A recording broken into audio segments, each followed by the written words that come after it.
Oke, bismillahirrahmanirrahim. Assalamualaikum warahmatullahi wabarakatuh. Alhamdulillah. Baik kawan-kawan, pada kesempatan kali ini kita berjumpa lagi masih dengan metode perkuliahan yang sama, metode perkuliahan online. Gak masalah, mau online mau tetap muka, yang penting kawan-kawan dapat memahami materi perkuliahan yang saya sampaikan. Dalam mata kuliah metode penelitian BKI yang diperuntukkan untuk mahasiswa semester 5, saya sudah memberikan materi perkuliahannya dalam bentuk PowerPoint. Saya bagikan di aplikasi Learning Spidol Suta. Nah, di sana kawan-kawan saya lihat sudah membaca, kemudian sudah mulai mencari informasi lebih dalam dari materi yang saya sampaikan. Alhamdulillah sekali. Sehingga pada pertemuan keempat ini dari 2 kelas itu sudah muncul 16 pertanyaan yang berkaitan dengan materi. Nah, pada kesempatan kali ini saya akan coba memberikan jawaban terkait pertanyaan-pertanyaan yang sudah kawan-kawan berikan, dan semoga jawaban yang saya berikan ini dapat membantu kawan-kawan lebih memahami lagi mengenai bagaimana menyusun sebuah proposal penelitian dengan desain kuantitatif. Baik, untuk pertanyaan yang pertama ini dari teman kita Safira Fadia. Assalamualaikum Pak, izin bertanya mengenai metode eksperimen. Metode eksperimen itu contohnya yang bagaimana ya Pak? Terima kasih. Wassalamualaikum warahmatullahi wabarakatuh. Terima kasih Vira. Sebelumnya saya jelaskan bahwasannya dalam metode penelitian kuantitatif itu ada 2 pendekatan. Yang pertama dengan survei dan yang kedua dengan eksperimen. Eksperimen ini yang seperti apa? Eksperimen ini kita memberikan perlakuan.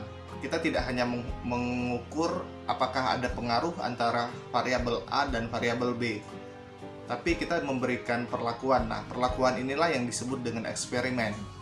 Selama ini kalau saya melihat di prodi BPI khususnya ya, itu belum ada skripsi kuantitatif dengan pendekatan eksperimen. Harusnya kita selaku orang BPI ya, prodi BPI, kita orang penyuluh, kita bisa melakukan penyuluhan. Harusnya skripsi kita diarahkan ke kuantitatif dengan model eksperimen. Artinya di samping kita mengerjakan skripsi kita atau tugas akhir kita juga mengasah kemampuan kita untuk melakukan penyuluhan. Kan output dari jurusan BPI ini setiap mahasiswanya harus mampu memberikan penyuluhan. Begitu seharusnya.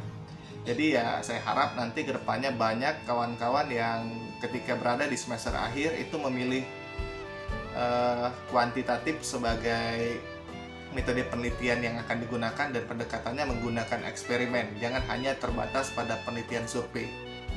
Bagi yang merasa tertantang ya silahkan dilakukan atau diikuti apa yang saya inginkan. Tapi kita kembali lagi ke kemampuan kawan-kawan. Kalau dirasa mampu ya silahkan, tapi kalau ragu-ragu dipikirkan ulang. Mungkin itu jawabannya. Sekian, terima kasih. Pertanyaan berikutnya dari teman kita Dina, BPIA. Bismillah, izin bertanya Pak, saya kurang paham mengenai hipotesis penelitian Pak. Jika boleh saya ingin dijelaskan lagi Pak dan berikan satu contoh. Oke, baik, terima kasih Dina. Jadi hipotesis itu adalah jawaban sementara dari rumusan masalah yang sudah kita buat. Jika rumusan masalah itu berbentuk kalimat pertanyaan, jadi kalau dalam penelitian kuantitatif ataupun kualitatif, rumusan masalah itu adalah sebuah kalimat tanya mengenai apa yang akan kita teliti. Jadi kita anggap rumusan masalahnya seperti ini. Apakah ada hubungan antara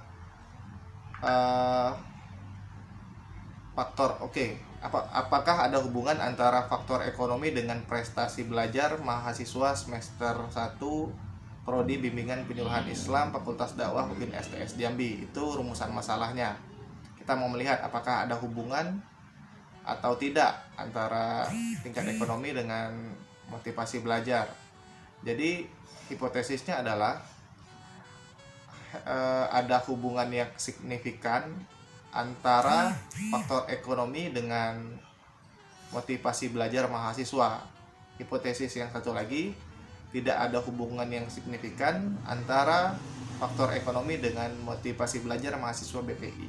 Mungkin seperti itu definisi dari hipotesis dan sedikit contohnya. Sebenarnya materi ini sudah saya sampaikan di dalam kelas metode penelitian di semester yang sebelumnya.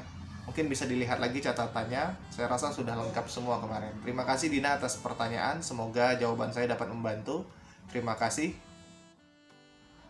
Oke, baik. Pertanyaan selanjutnya datang dari teman kita Siti Nurjana. Assalamualaikum Pak. Waalaikumsalam. Izin bertanya, di materi yang Bapak berikan tadi ada menyangkut mengenai landasan teori. Jadi di sini saya ingin bertanya mengapa sebuah penelitian diperlukan landasan teori. Terima kasih. Jadi penelitian ini adalah suatu yang ilmiah. Kita nggak bisa sembarangan dalam membuat sebuah penelitian ya. Jadi harus berlandaskan teori. Makanya teori mana yang kita jadikan landasan, sehingga di bab 2 seharusnya ya. Tapi dalam penyusunan proposal skripsi yang kita gunakan itu ada di bagian bab 1. Makanya ada yang dinamakan landasan teori. Landasan teori ini teori-teori apa yang kita gunakan. Mulai dari variabel dependen kita menggunakan teori apa, dan variabel independen kita menggunakan teori apa. Itu yang dinamakan landasan teori. Selain fungsinya untuk menjelaskan definisi operasional nanti, bisa juga kemudian fungsi teori yang ada dalam penelitian kita itu untuk membuat agar membantu kita nanti membuat instrumen penelitian. Nah, untuk membuat pertanyaan-pertanyaan yang kita jabarkan dalam kuesioner kita nggak bisa sembarangan pertanyaan, nggak bisa semau kita bikin pertanyaan.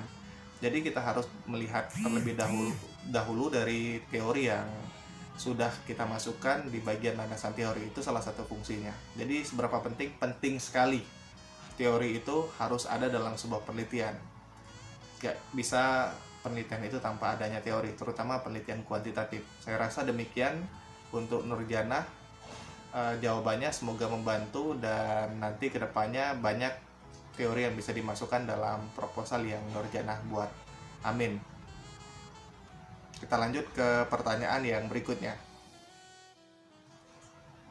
Pertanyaan berikutnya datang dari kawan kita Ziana Anggraini. Ini kelas B kalau nggak salah. Kelas A Ziana ini. Assalamualaikum, izin bertanya Pak. Waalaikumsalam, saya izinkan Ziana. Dalam prosedur penelitian kan ada poin-poinnya Pak, ya jelas. Jadi saya belum paham maksud dari poin populasi dan sampel, kemudian instrumen penelitian. Mohon dijelaskan sedikit lagi Pak, terima kasih. Oke, akan saya coba jelaskan sesedikit mungkin ya Ziana. Jadi kita kan mau melakukan penelitian. Tentu dalam penelitian kuantitatif nggak bisa 1 atau 2 orang saja yang kita teliti. Jadi subjek yang kita teliti itu lumayan luas. Misalnya satu desa kita mau meneliti. Apakah satu desa ini bisa kamu teliti semua?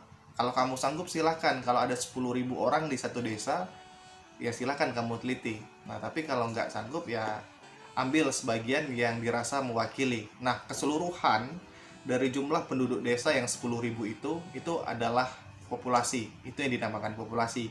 Dan sebagian yang kamu teliti itulah yang dinamakan sampel. Bagaimana cara menentukan jumlah sampel? Rasanya dulu pernah saya sampaikan rumusnya, sudah pernah saya ajarkan juga, dan saya yakin Ziana paham, mungkin hanya sedikit lupa. Mungkin dilihat lagi catatannya, insya Allah akan paham bagaimana cara menentukan jumlah sampel dari sejumlah populasi. Mungkin itu yang dimaksud dengan populasi dan sampel. Untuk instrumen penelitian kita ini berupa kuesioner atau bahasa psikologinya itu skala penelitian. Barusan juga saya jelaskan dalam pertanyaan oleh teman kamu. Mungkin bisa dilihat di video sebelumnya, itu ada jawaban saya mengenai instrumen penelitian. Mungkin sedikit itu saja jawaban dari pertanyaan Ziana Anggra ini yang bisa saya berikan. Semoga menambah pengetahuan dan informasinya pas, dan nanti Ziana tidak kebingungan lagi dalam menyusun instrumen penelitian dan menentukan populasi dan sampel dalam penelitiannya. Mudah-mudahan kuantitatif ya Ziana. Oke, terima kasih Ziana. Kita lanjut ke pertanyaan yang berikutnya. Pertanyaan berikutnya dari teman kita Dewi Agustina.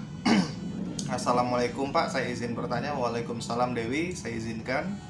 Dalam batasan masalah, kan tidak semua masalah yang teridentifikasi harus diteliti. Nah, bagaimana caranya agar kita bisa membatasi masalah yang akan diteliti, dan apakah Bapak mempunyai tips untuk mempermudah memilih batasan masalah tersebut? Terima kasih. Oke, baik. Jadi awal kita mau melakukan penelitian, tentunya kita harus punya permasalahan untuk diangkat menjadi tema penelitian kita. Dan dalam bagian-bagiannya atau step-step selanjutnya ada yang namanya batasan masalah. Nah, pada batasan masalah ini kita membatasi penelitian kita ini mau di bagian mana saja yang kita teliti. Kalau mau seluruhnya ya silahkan, tapi karena keterbatasan waktu, biaya, dan lain sebagainya, tentunya penelitian kita dibatasi. Hal ini untuk mempermudah kawan-kawan sekalian dan agar penelitian kawan-kawan bisa lebih fokus lagi. Jadi bagaimana caranya ya kita lihat. Mungkin contohnya seperti ini, banyak faktor-faktor yang mempengaruhi perilaku merokok, mulai faktor keluarga atau faktor orang tua, faktor teman, faktor ekonomi, faktor yang lainnya. Apakah semua faktor ini akan kita teliti? Tentu tidak. Jadi kita batasi hanya beberapa faktor saja mungkin yang kita ambil. Apakah ada pengaruh perilaku merokok dengan pengaruh lingkungan teman. Faktor orang tua nggak usah kita teliti, faktor yang lainnya nggak usah kita teliti, kita batasi. Kemudian faktor lingkungan teman yang mana lagi? Kan teman ini banyak sekali. Nah, kita batasi lagi. Mungkin hanya teman di lingkungan sekolah, atau teman di lingkungan tempat tinggal, atau teman sebaya. Nah, seperti itu yang dinamakan batasan penelitian. Jadi, bagaimana tipsnya untuk mempermudah memilih batasan penelitian? Ya, tergantung dari penelitinya sendiri.